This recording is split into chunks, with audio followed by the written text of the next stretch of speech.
students, how are you? कैसे हो? Let's start to our next topic. Chapter 2 start करना है 11th class biology. I am Mukesh Kumar Dona, welcomes you in my class Vedanta Studies, the world of biology. Now let's start our second chapter of biology. Right? The biological classification is entitled as your second chapter. So इस chapter में क्या करना है, उससे पहले अपन ये चीज़ देख लें कि अपने प्रीवियस चैप्टर नंबर 1 के अंदर लास्ट पोर्शन 4th और 5th वीडियो के अंदर अपन ने क्या किया था। फर्स्ट हम बात करें क्लासिफिकेशन की, systematics, taxonomy, hierarchical taxonomical categories, taxonomical aids, ये सब कुछ आपने भारी भर का वर्ड वहाँ पे सुने होंगे। बट यहाँ पर एक चीज़ ध्यान देने वाली है कि क्लासिफिकेशन का मतलब हो गया एक process, the process by which to understand, to know about the living things, to maintain their similarity or dissimilarity about them, know about them similarity and dissimilarity, and to make the understand the relation of the evolution, कौन पहले evolution हुआ, कौन बाद में evolution हुआ, इन सभी चीज़ों को थोड़ा systematic way से arrange करने के लिए, इन सभी एम्स को गेन करने के लिए हमें क्लासिफिकेशन करना होता है। इस प्रोसेसेस के थ्रू आप कुछ टैक्सोनॉमिकल कैटेगरीज को फॉलो करते हैं, जिसको हमने किंगडम से लेकर के स्पीसीज तक आपको बताया था। इस चैप्टर के अंदर सबसे पहले हमें लेना है बायोलॉजिकल क्लासिफिकेशन का मतलब क्या। सीधा सा फंडा है classification the process of bio living organisms. So bio living organisms is the process by which we can understand how and what different types of scientists who gave the contribution to classify the living things, living organisms, right?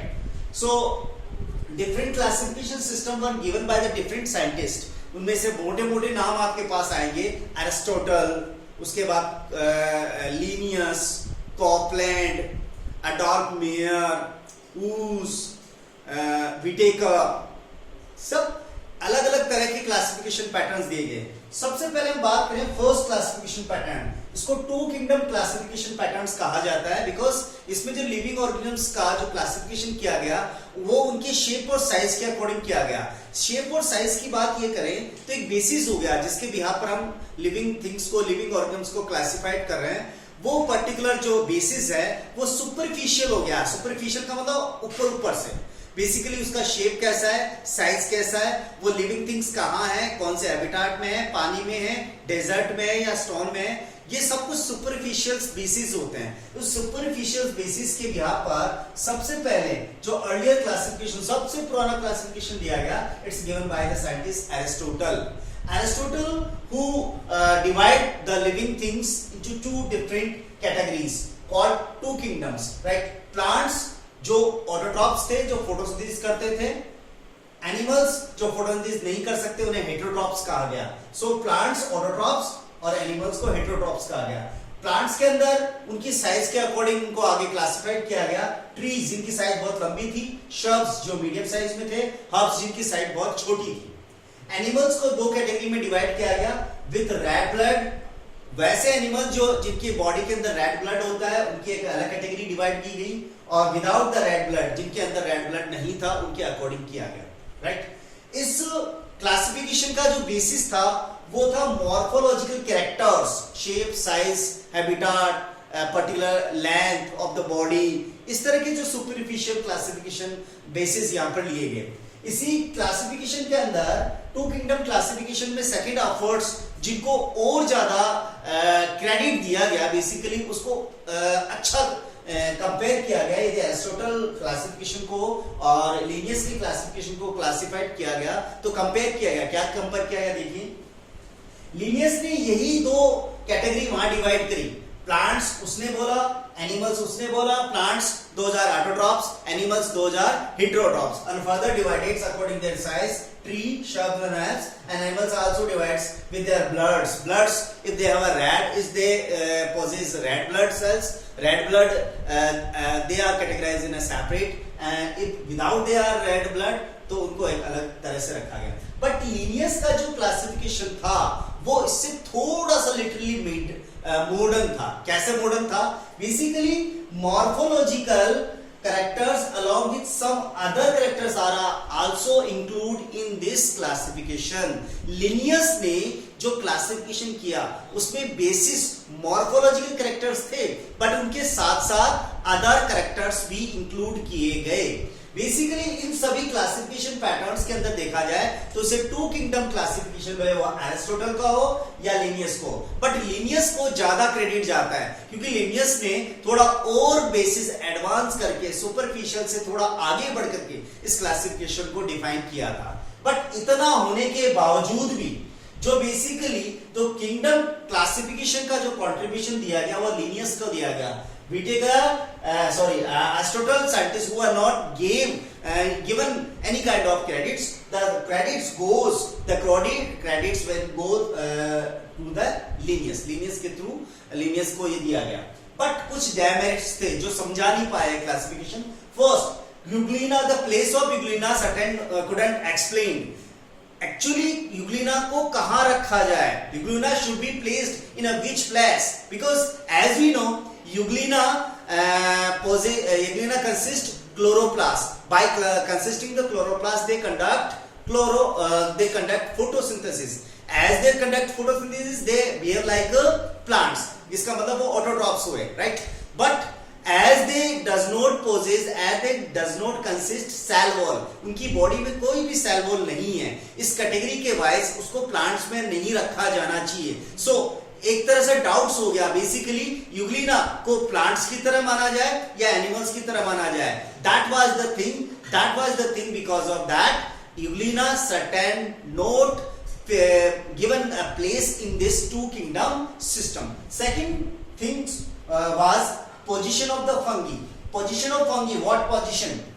Fungi क्या होता है? Saprophytics होते हैं. Saprophytics the living organism, the mode of nutrition by which the living things obtain their food from dead and decaying organic substance.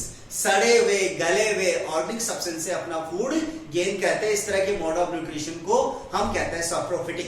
पर आप ध्यान देखिए यहाँ पर चाहे वो एरिस्टोटल का क्लासिफिकेशन हो या लिनियस का क्लासिफिकेशन हो, यहाँ पर बेसिकली यदि देखा जाए ऑटोट्रॉप से तो उनको प्लांट्स कहा गया और हीटोट्रॉप से तो एनिमल्स कहा गया, पर सैप्रोफिटिक टाइप का कोई भी वर्ड यहाँ पर नहीं आया. वही प्रॉब्लम एक्चुअली यूग्लिना की भी थी.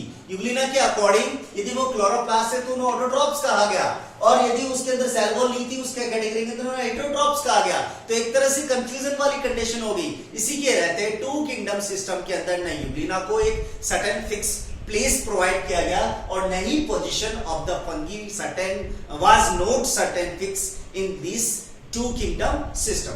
और इसके बाद आया three kingdom system.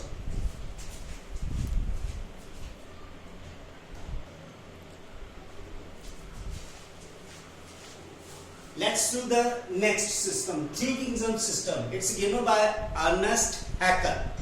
According to Ernest Haeckel, living organisms are divided in different three kingdoms. Right? देखिए, इससे पहले प्लांटी और एनिमिलिया को क्लासिफाइड किया गया था, बट प्लांटी और एनिमिलिया के अंदर से कुछ इस तरह के लिविंग ऑर्गेनिज्म सेपरेट कर दिए गए जिनकी बॉडी सिंगल सेल की बनी हुई थी और उसको नेम दिया गया प्रोटिस्टा. यानी unicellular organisms are being separated from the plantae and animalia kingdoms. So इधर तीन किंगडम्स बन गए, बट अभी भी एक प्रॉब्लम थी कि certain position of the fungi couldn't explain by this three kingdom system. उसके बाद आया four kingdom system. Four kingdom system is given by Copeland. Copeland scientist ने सबसे पहले अपने फोर किंगडम सिस्टम के अंदर दो टर्म्स इंट्रोड्यूस करी, प्रोकैरियोटिक एंड यूकैरियोटिक. राइट? इससे पहले आप देखिए अर्नेस्ट हैकेल ने यूनिसेलुलर ऑर्गेनिजम्स वर्ड दिया था. Unicellular organisms, the living organisms, their body is made up of a single cell, एक सिंगल सेल की बनी हूं. अब यदि उस सिंगल सेल के अंदर प्रोकैरियोनो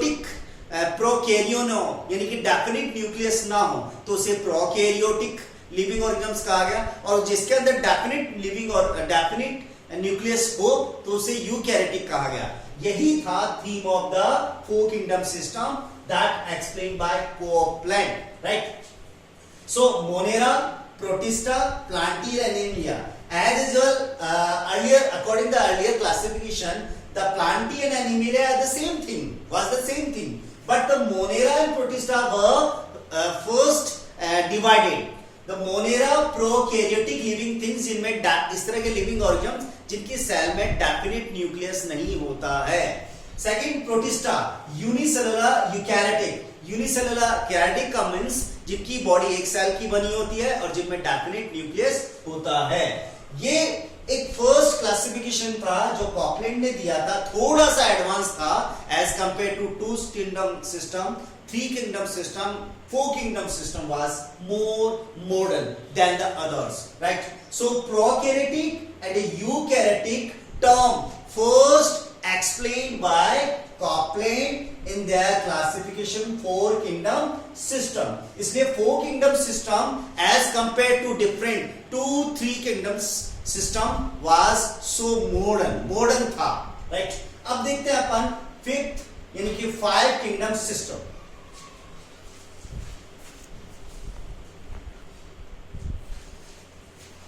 Let's do the next classification pattern, five kingdom system. This five kingdom system is more modern than the four kingdom system because here one more kingdom added. For that this five kingdom system was the system where first time the fungi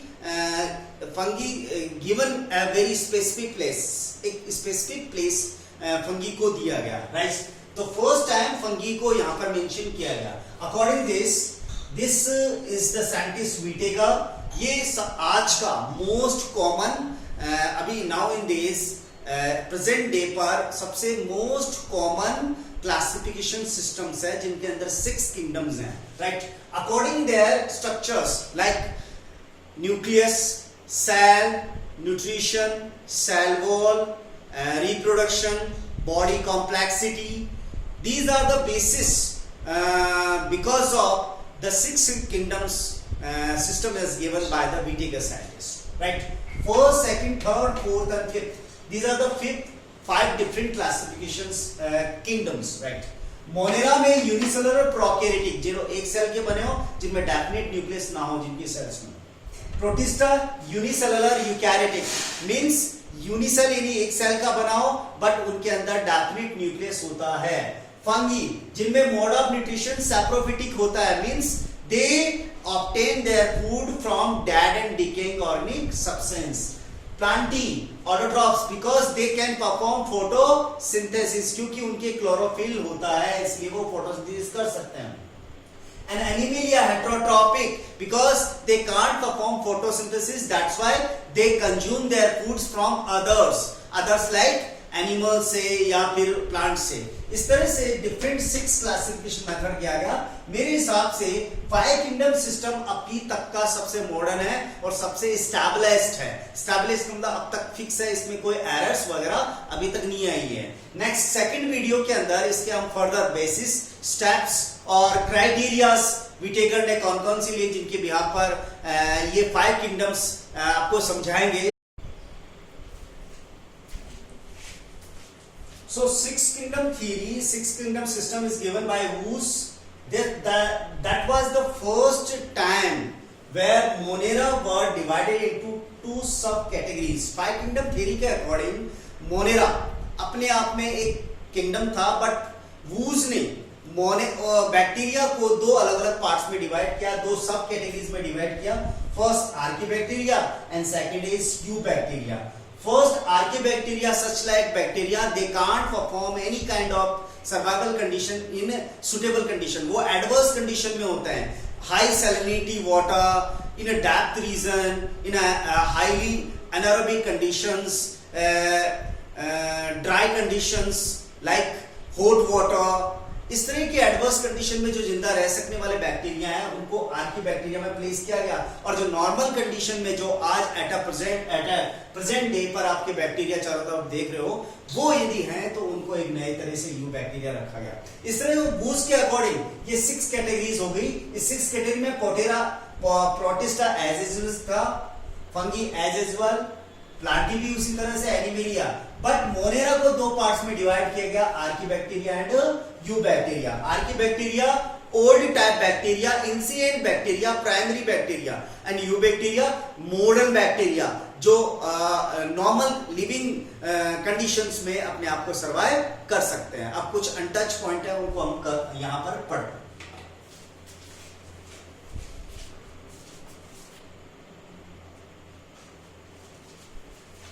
Now the time to compare our different systems 2, 3, 4, 5 and 6. 2 and 3 दोनों classification जो methods थे उनके basis थे superficial characters.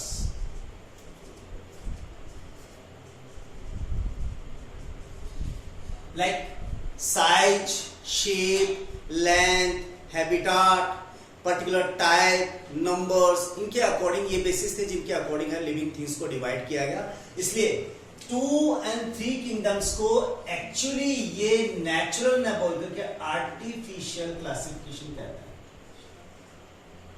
Classification system, right. But in 4, 5 and 6 systems के अंदर basically यहां पर superficial यानी मॉर्फोलॉजिकल कैरेक्टर्स के साथ साथ, मॉर्फोलॉजिकल का मतलब क्या, शेप, साइज, लेंथ।